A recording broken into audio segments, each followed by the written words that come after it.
Hello. I still can see people are joining, so let's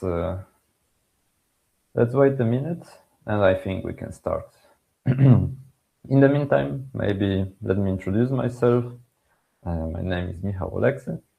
I work at SDC as an application engineer, and today I'm happy to meet you on this month SDC webinar, which will present the topic about rainflow counting methods, explained for code checking and fatigue verification. I think we can slowly start. I still can see a couple of people joining, but let's move on then. Okay, I will maybe switch off my camera just to don't interrupt the presentation with my face. Nice to meet you, and let's begin. In today's agenda, we have a couple of points. First of all, I will try to explain why fatigue verification requires, first of all, more than simple cycles. So why we should bother at all to use rainflow counting. That will be the main thing which we will discuss. Then I will try to explain you how the rainflow counting method works, at least as long as the time will allow us to do that. How the design standard use rainflow counting, or what are the requirements, what engineers should have to do, what you can skip, then how to actually use it in practice. So how to get from our FEA results to stress time histories, and at the end to the fatigue damage results. So this is what we actually need to obtain after calculation. How SDC can help you with that? I will also show you a couple of nice solutions, how SDC fits into this workflow, what tools do we have to help you with that. And at the end, I encourage you to ask the questions. You can drop the questions also during the presentation in the chat, and at the end of the webinar, I will try to cover all of them. Before we start the main topic, just a few words about our company for everyone who doesn't know us yet or didn't hear about our company before. The company name is SDC Verifier. As you can see, we are the company with quite a good experience. As you can see, the company was founded in 1998. And we are a company who, first of all, develops software for structural verification and FEA verification. And secondly, we are also a company who does the consultancy, so engineering. We advise, we calculate, and we deliver the results for many different types of industries. As you can see, we have main headquarters located in Netherlands, in Haarlem, but we have also offices in Krakow, where I'm based, and in Lviv, in Ukraine. Few numbers about company. At the moment, we have more than 40 team members, 5 software products, and here you can see more than 300 consultancy projects, but I think this is the number for maybe last 5 years, because we do quite a lot of them every year. So yeah, and also definitely more than 1,000 happy software users. Okay, let's move to the topic then. Why rainflow counting is used in fatigue avoidance? This is, I think, the questions which we need to answer just to build the fundamentals of our discussion today of the topic, which I will try to present. So, first of all, most fatigue problems in real structures do not come from clean repeating cycles. It's never this simple sinusoid with one highest and lowest stress value. They usually come from irregular operating conditions, which must be reduced to, let's say, fatigue-relevant cycles before the damage can be calculated.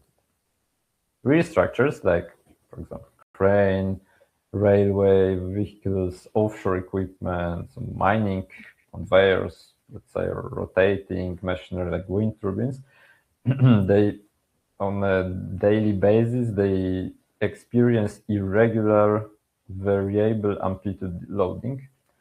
In simple words, there are different loads with different magnitudes acting every day on these structures, which result in variable amplitude loading. So it's never the simple stress, constant stress. All of this is done due to the operational condition. These loads act for a certain amount of time and may cause the fatigue issue, of course. So to evaluate fatigue life under these conditions, engineer must somehow convert this complex stress to time history into some fatigue cycles. And here, basically, this is where rainflow counting approach is used. Rainflow counting extracts the fatigue cycles from these irregular stress histories, so they can be used in fatigue life calculations, such as use of SN fatigue assessment or cumulative damage evaluation using Palmgren-Minor rule. And I would say today, the rainflow counting is a standard practice in industry, and it's widely used in many projects in offshore, heavy lifting, or mechanical engineering. As I said, damage, this variable amplitude loading in real structure is never simple sinusoid. So it's rarely the case. It's just a simple cycle like that. For most of the more complex structure, it's not that easy to count the cycles, and the cycle does not have the regular amplitude. In real engineering loads, a measured or simulated stress signals look more like non-periodic irregular history rather than a clean sinusoidal cycles.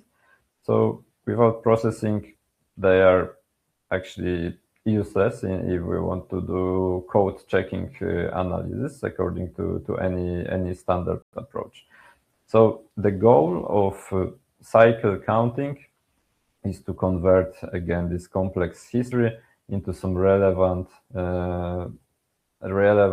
fatigue cycles, which can be later used. So the output of rainflow counting can be used in the fatigue calculation.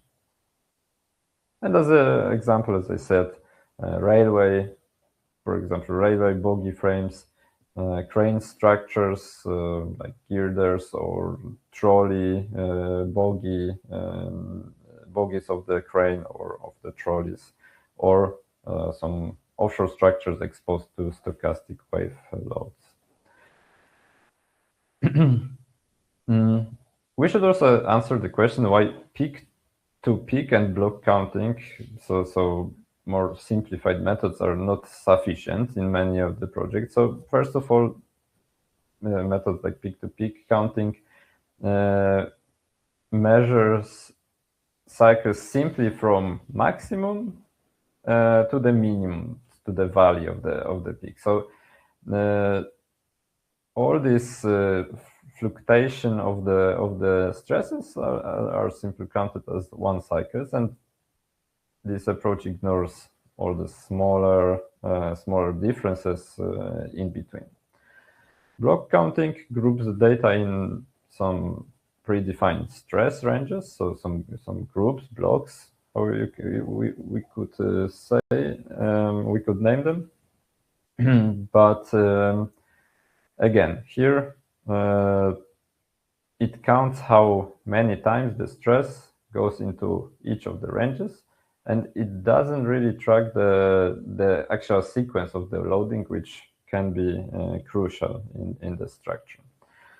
So in reality, the order of loads matters. So let's say overload can change the material behavior. And this method treats cycle as independent. They often miss this smaller damaging cycles. So in reality, these real signals contain many small stress reversals. Peak-to-peak counting often ignores them, and the damage can be underestimated in this case. Also, all the variable amplitude loading is reduced to overly simple representations, and important details of the stresses are often lost in these approaches. Also, materials respond to full stress strain loops, not just the extremes. So this method don't really capture the true closed cycles of the history. So as a result, the results can be inaccurate, can be underestimated, or overly conservative, depending on the actual history. So the role of the accurate cycle counting in fatigue damage assessment, for sure, allows to extract the closed stress strain loops that actually cause the damage, and the method itself identifies relevant cycles only. So it filters out non-damaging fluctuations, keep the cycles that contribute to the material fatigue, and avoid double counting or missing the cycles. Small cycles within larger ones are correctly handled, reflects how many experience loading in reality preserves the influence of the overloads and underloads. In general, the rainflow countings provides as an output the few parameters, which is later on used. So it determines stress range, mean stress, and number of occurrences. So this is the output we need. Let's speak about the concept of the basis of the rainflow counting, or also where it came from. So the name is actually a pretty nice history, I would say. So the rainflow counting algorithm was developed by Tatsuo Endo and Matsuishi in 1968. It became the first accepted method to extract closed loading reversal cycles, and the name comes from a physical analogy. So if the stress time history, so all these peaks and valleys, are rotated by 90-degree clockwise or counterclockwise, depending how we look. So that time flows downwards. So as you can see here on the graph, this shape, this sloping, looks like some Japanese pagoda roof. So the structure you can see in the middle of the screen. So in the rainflow analogy, the stress history is rotated, so times rounds downwards. Peaks and valleys form a pagoda-like profile. So you can see also on the graph here. Peaks and valleys form pagoda profile from which fatigue half cycles are identified. And these imaginary rain droplets, which you can see here, or let's say here, maybe on this graph, flow down these roof edges, and each droplet travels from one peak or valley until it meets a blocking condition. So let's say it goes here and it meets some blocking conditions here. The path each droplet travels defines a fatigue half cycle. A rotated stress history used in the rainfall analogy.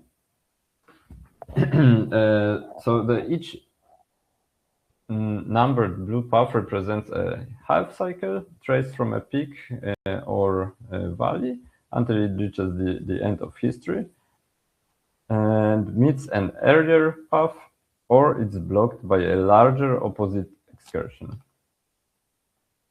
So this analogy basically matches how smaller cycles are embedded within the larger ones.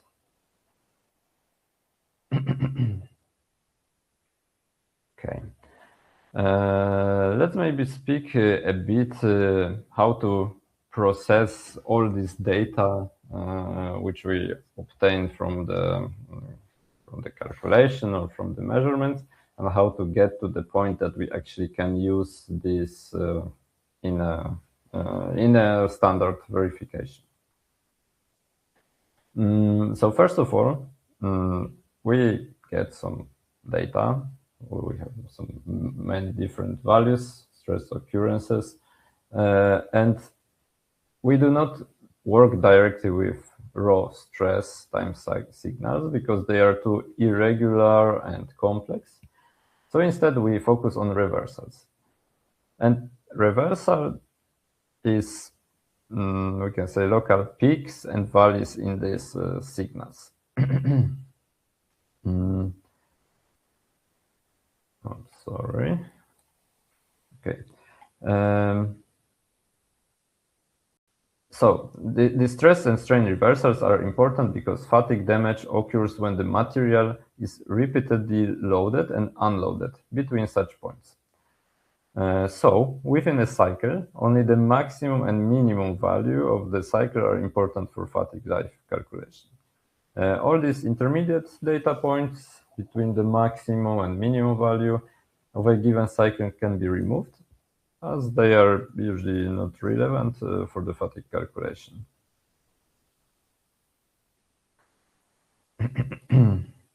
Then, next step in reducing the load time history is to remove very small cycles from the load time history that contribute a negligible amount of damage. This is done by defining a gate of a specific amplitude. So any cycle that has an amplitude smaller than the gate is removed from the load time history. And this is done by projecting this gate from left to right, from each turning point in the time series. And if a turning point is smaller than the gate, it's eliminated from time history. So usually a percentage of the bin size, so this rainflow counting discretization, is used to define the gate size. And if a hysteresis gate of 0 is used, then the step is basically skipped. Next, the y-axis is divided into discrete bins. So you can see here. Each bin is a fixed amplitude range that the data is mapped into, as you can see in this figure. So in this figure, there are 6 discrete bins. You can see here these lines. They are used to divide the amplitude range. So in practice, many more bins are used, but this is just an example. So the measured data points are mapped to the center of the bin. So all these points are mapped to the center between the lines, which enables counting procedure. So for example, if a signal with a range of 128 was divided into 64 bins, so if we divide this 128 into 64 of these divisions, each bin would have a range of 2. That's simple calculation. So the amplitude of the data samples are altered slightly by centering them into the respective bins. I think it's important to use reasonably sufficient amount of bins for the analysis, so the amplitude are not altered greatly, because this can be altered between these, let's say, lines. If we look at the graph, and then depending on the slope of ascent curves, for example, 15% change in load can result in a factor of 2 change in fatigue life. So that can have quite a lot of impact, actually, depending on the how many bins are used.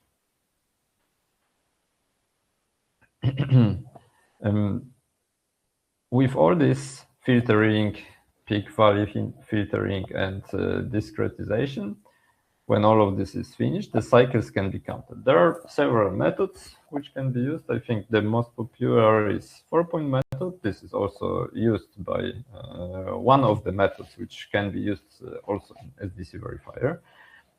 So when, of course, when counting cycles for fatigue life calculation, not only the amplitude and number of cycles is important, but also mean stress of the cycle. I will later on show what I mean. So what can be the impact of the mean stress, but this is also important value which we need to get as an outcome. Here, very short explanation how the 4-point method works. So let's take that we have 4 points on this graph, which of our stress and time. We select first 4 points, and we need to check whether the range of 2 middle points and 2 outer points is smaller or greater. And then depending on that, this will be counted as a cycle or not. So if the segment B and C is counted as one fatigue cycles, points B and C are removed from this sequence, so from this graph, and the algorithm continues with the remaining turning points. Maybe let's show it in a small example, just to understand it a bit more easily. So with some numbers, for me at least, it's always easier to understand. So I have a couple of numbers for these points. A minus 20 megapascals, B 60, C 10, and D 80. So the inner range, B and C, is 50 megapascals, the difference, and the A and D is 100 megapascals. So as you can see, this equation is met. So this pair will be counted as one fatigue cycle. And the extracted cycle will have range from 60 to 10. So the range will be 50 megapascals, and the mean stress is also calculated as 35. And this is one full cycle. And again, as I said, these points are later on removed, and the algorithm calculates later the next points.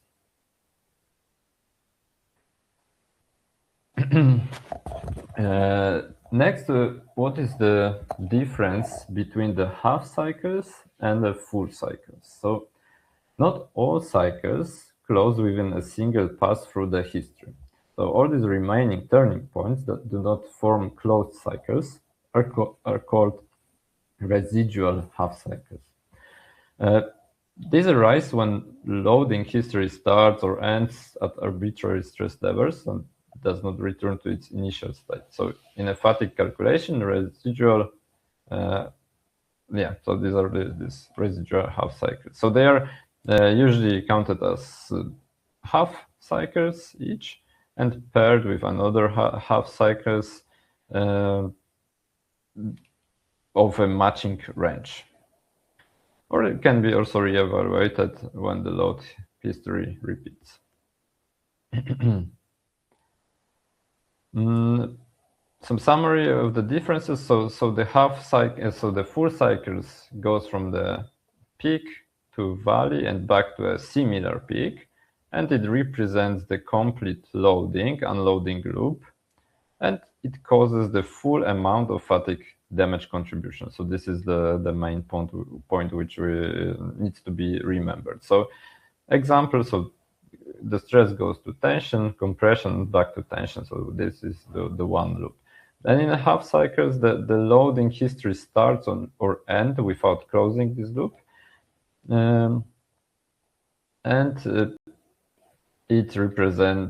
It can be counted also, two half cycles can be counted as one full cycles in this case. Okay, I mentioned that we use the 4-point method to count the cycles. In SDC Verifier, we have additionally also half cycle method, which is also known as pagoda roof method. And this method actually counts only half cycles for each stress between its start and termination. And counting can be actually done for both valley to peak, so left to right, and peak to valley, right to left, or for any of them. That depends on the selected half cycle calculation option. So the green, you can see it here, peak to valley, and red valley to peak lines. So if we count from this way, represents these lines represent the different counting path.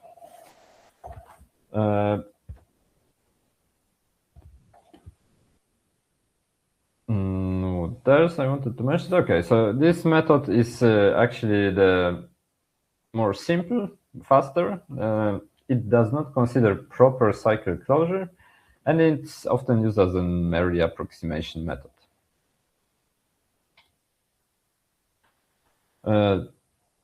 Couple of misconceptions in rainflow interpretation, which I think it's good to remember them and not confuse something. So first of all, as I mentioned before, not all the cycles are full cycles. So we cannot treat all the cycles that they cause the full, that they close the loop and they cause the full fatigue damage. The sequence of the loads actually affects how the cycles are. So it matters how your structure is loaded, in which sequence. We cannot just drop all the loads, analyze them randomly, because the sequence and the loading sequence will have actually an impact on how the fatigue life can be at the end. Also, the small cycles contribute to the cumulative damage. This is also something which is good to remember. What else?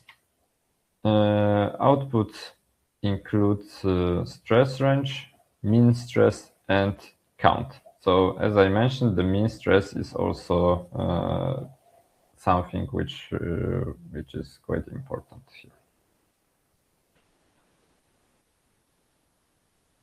Why standards actually require rainflow counting? Well, maybe require is not a good word here, because most of the standard does not require them explicitly, but many of them suggest to use rainflow counting, or the method is required indirectly.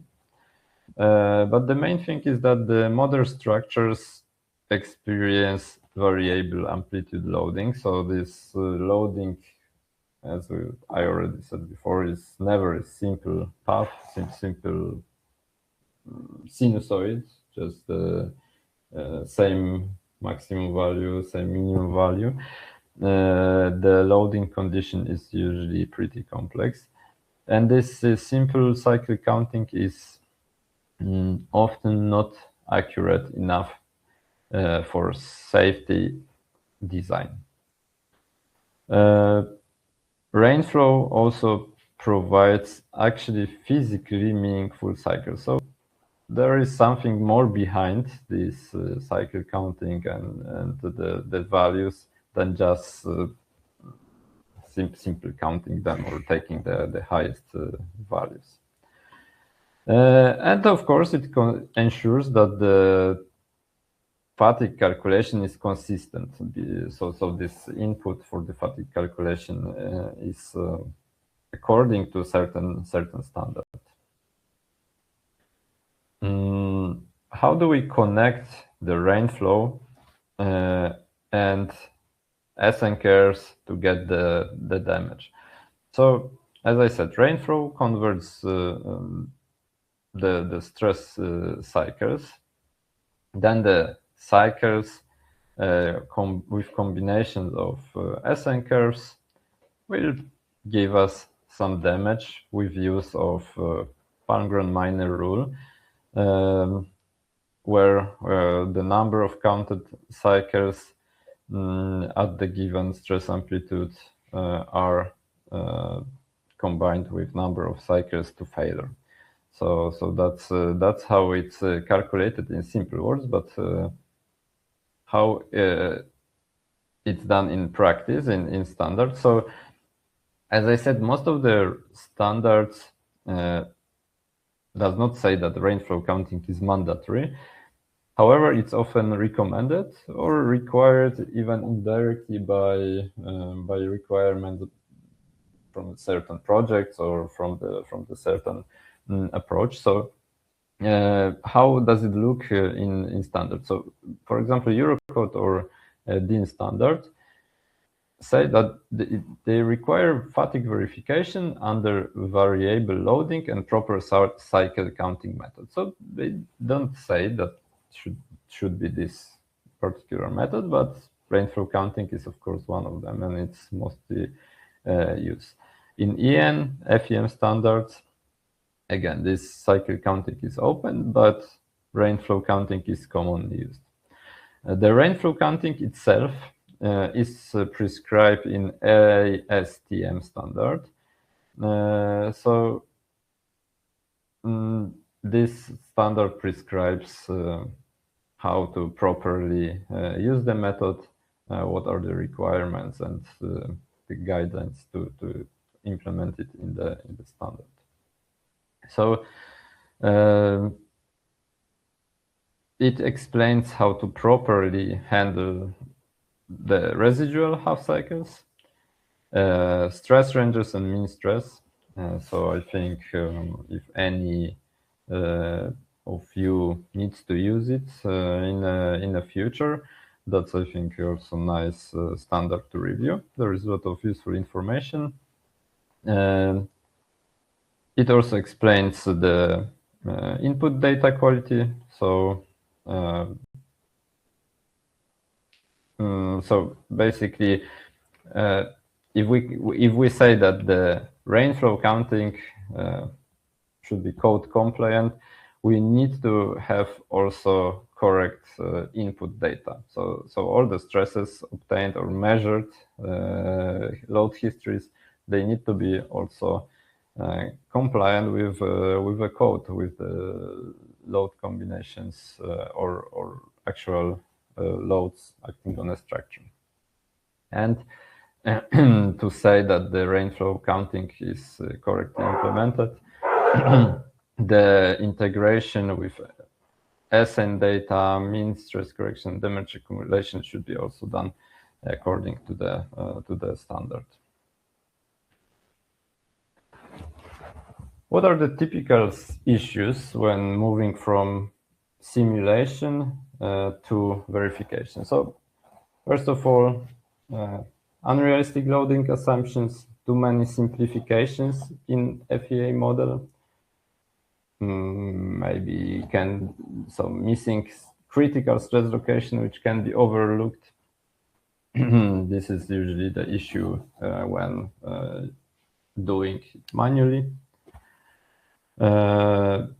The main issue for the big models are the amount of data to process. So the rainflow counting has to be calculated for every single element, which at the end results in tremendous amount of data, which is, if we do it by spreadsheets, if we do it by another manual workflow, this can be a really big amount of time to calculate.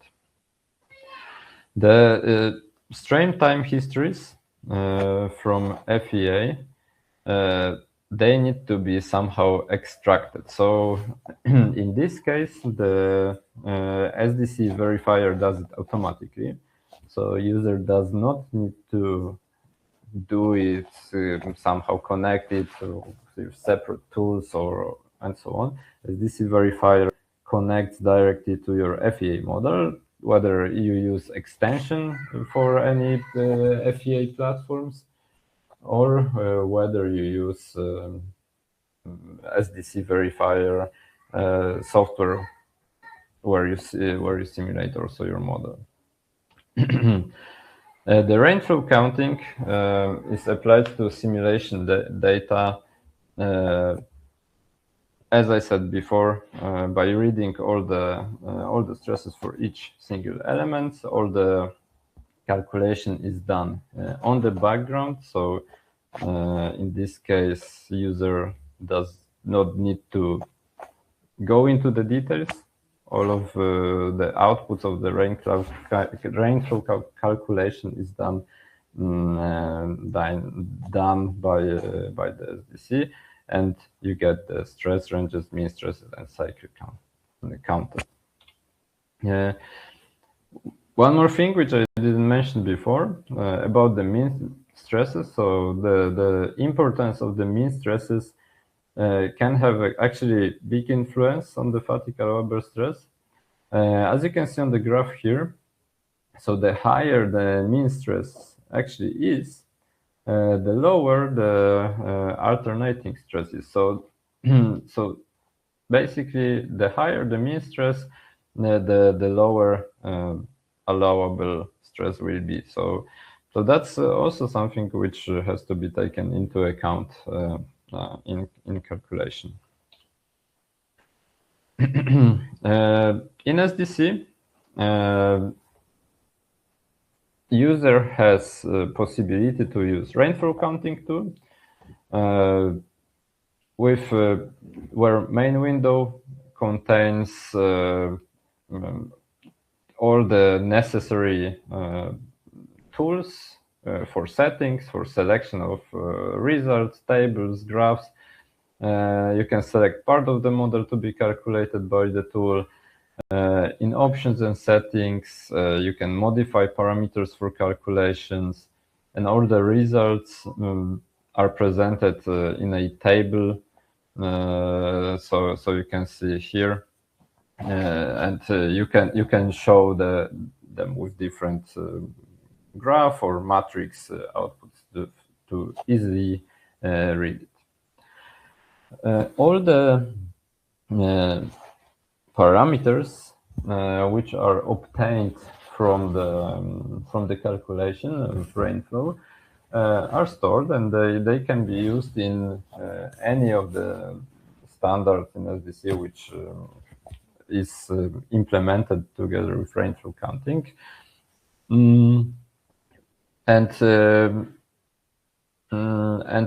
in the workflow of calculation, so again, the user does not need to actually even look into these parameters. The parameters are open, so if needed, you can always take a look at the formulas, but all of this is done for you, and so you can easily go to the results. Another thing, after the rainfall counting is calculated, in order to get from the cycles in FEA, we need to also connect these results with requirements from the standard. So first of all, the the model should have some, let's say, how to call it? Let's say the informations about the word classification, which in combination with the cycles, with the stress ranges, will give us the results of fatigue damage.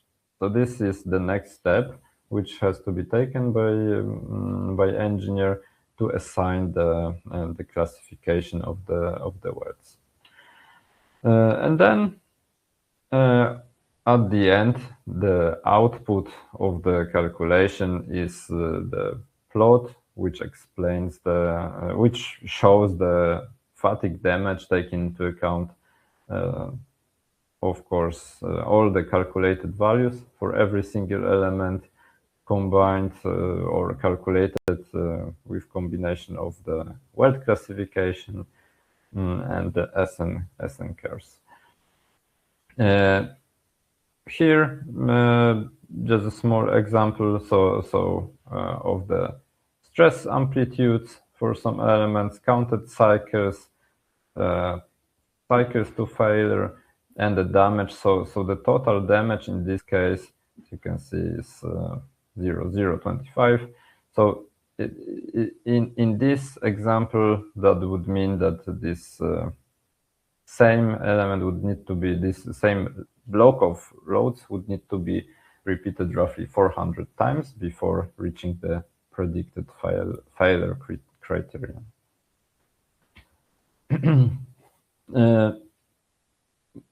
Here in all of this workflow, the manual scripting or manual spreadsheet workflows usually may fail, as I said, due to huge amount of data, and due to the fact that all different hotspots or different stress peaks can be overlooked because it's often hard to possible to see, to easily browse through all the data if they are done by some sort of manual spreadsheets. Often also loading can be incomplete, so we overlook some loadings because usually in these approaches we focus on the maybe maximum loads or the worst combinations, but some of the loads can be overlooked, and often edge case scenarios are also missing in these approaches, which at the end results in, first of all, increase of the calculation time. Secondly, some zones can be underestimated, and at the end result in failure. Here, SDC Verifier comes as a solution. So what actually is SDC Verifier? This is the simulation software which allows you to do the whole workflow at the same in one project. So starting with simulation, load combination, recognition of the model, so recognizing where are the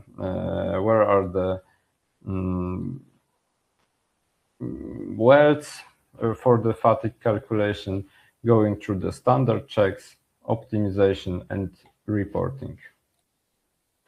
In SDC Verifier, you have possibility to do all the load combinations automatically for many of the standards like EN or Eurocode, or Eurocode, for example, which can be directly used in the fatigue calculation.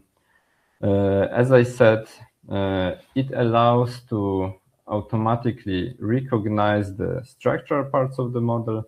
So in fatigue calculations, we mostly pay attention to the weld recognition, and SDC automatically does it in your model, so you don't need to extract the weld stresses or manually.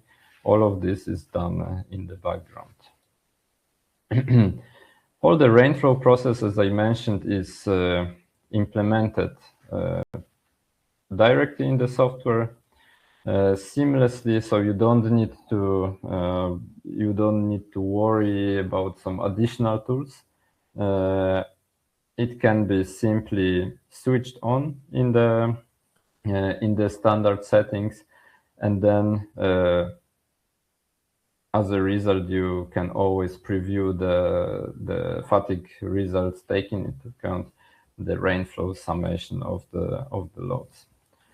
In SDC, a part, of course, of the standard which I mentioned, so Eurocode, EN, or DIN, we have huge database of the standards which are available anytime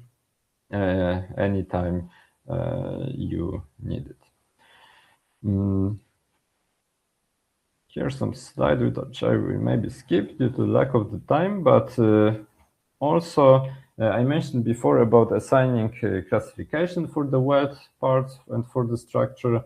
There is possibility to do that also in SDC in very convenient way with use of tabular format. All the weld classification according to standard can be transferred and used directly in your model in order to quickly obtain the results, which so at the end the movement, the analysis of your structure in very short amount of time, almost fully automatic, will be transferred to the results which can be presented to the customer. A part of that, SDC Verifier gives you the possibility to show all of these results in a way in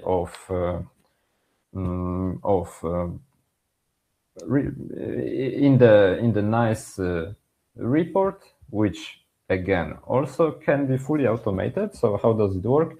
You can use the ready-made template, which is directly available in the software, or you can create your own template, add all the views, tables, results, explanations which you would like to see, different view orientation with different view settings. You can save it, and then whenever you calculate something, whenever you do any changes in the model, or if you add some extra loads, alter something, the report is stored. So the only thing you need to do is to refresh the report, regenerate it, and all of the latest data are always ready to be shared with your colleague or your customer. and you are sure that you never overlook any details, because with manual creation of plots, of tables, there is always possibility that you miss something, or the engineer does not pay attention for some plot, and it won't be updated. Here it's not the case, because it can be done automatically. Based on the calculation from one of our users, SDC Verifier can save even up to 80% of the time. So as you can see, the solution can speed up the process, can be used in conjunction with rainflow counting, but not only, with many other standards. So this is something for sure worth exploring. Summarizing, SDC Verifier allows to calculate the fatigue life with the rainflow counting method, and many other checks directly within your CAE software, or in the standalone software, where you can create your model, do all the design checks like fatigue checks, but not only, also bolt checks, plate buckling. All the standard verification is effortless. The rainflow counting, fatigue verification is implemented seamlessly in the process, so you don't need to use any additional tools. You are always sure that the calculations are consistent, so no need to worry that the huge database of the results obtained as an output from your calculation is an issue, because you're always sure that nothing gets overlooked. And of course, on top of that, automatic documentation, which I think saves plenty of time.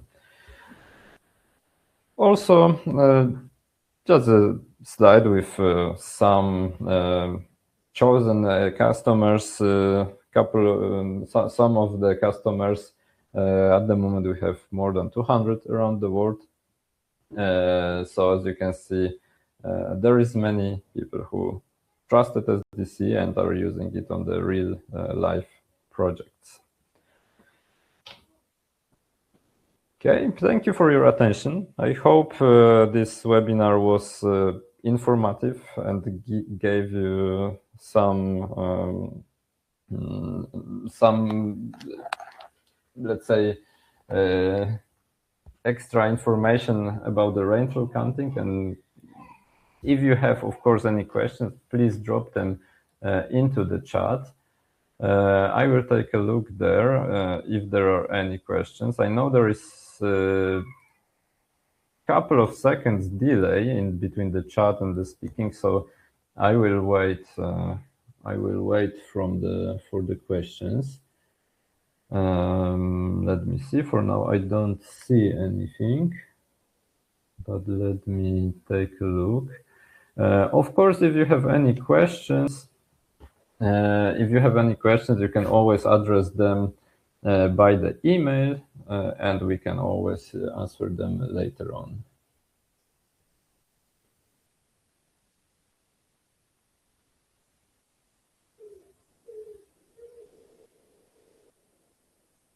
I can see some questions. Is the stress load graph to perform, is a stress load graph needed to perform a rainflow cycle? For example, can we perform a rainflow content using a pressure fluctuation versus time graph?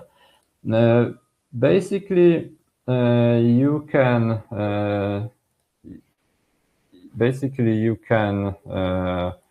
calculate the input for the rainflow counting can be anything. So it can be pressures, it can be forces. that doesn't really matter. SDC will calculate this rainflow counting based on that. When there are many mean stresses, or is it only one only? How is the mean stress handled for correction? So the mean stress will be different for each cycle. So basically the software will, for each cycle has a different mean stress. So at the end, you get these different points in the whole matrix of rainflow counting, which, yeah, that the whole this summation will result in certain fatigue damage. And for weld assessment, which method is used? Nominal stress, structural hotspot stress.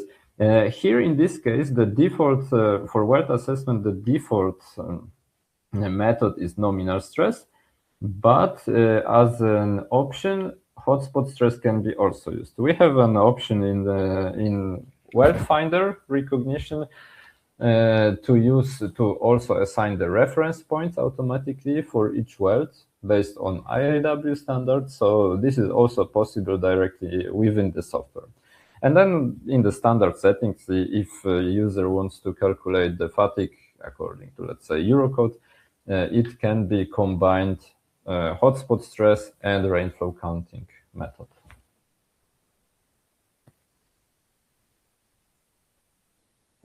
I can see one more question. Is it possible to use rainflow counting and hotspot stress? Oh, that's basically what I just said. So yes, we can use the rainflow counting with conjunction with hotspot stress. Is it possible to watch this video later? Yes, the video, the webinar recording will be uploaded and shared with all the registered.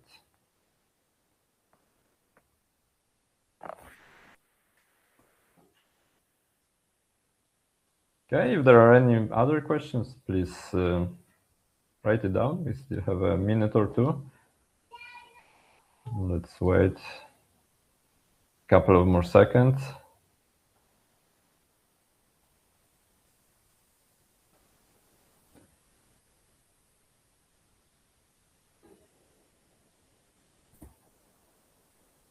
Okay, for now I don't see any. So I think we can finalize this webinar. Thank you very much for your attention and for your questions. If any questions will arise later on, feel free to send an email to us. Our details are shown on the screen, so the email can be sent directly by our website, or you can always contact me by my email or by phone or book a demo. We are always happy to schedule a call with you. I can see also one more question: how to handle millions of load cases. In SDC Verifier, we don't really have any limit of load cases, so there can be created the load history. I would say sky is the limit, or rather your computer resources is the limit. So of course, if you have billions of load combinations, the computer may struggle a bit, but all of this can be calculated with SDC Verifier. We don't have a limit on load cases. Thank you very much. Let's stay in touch.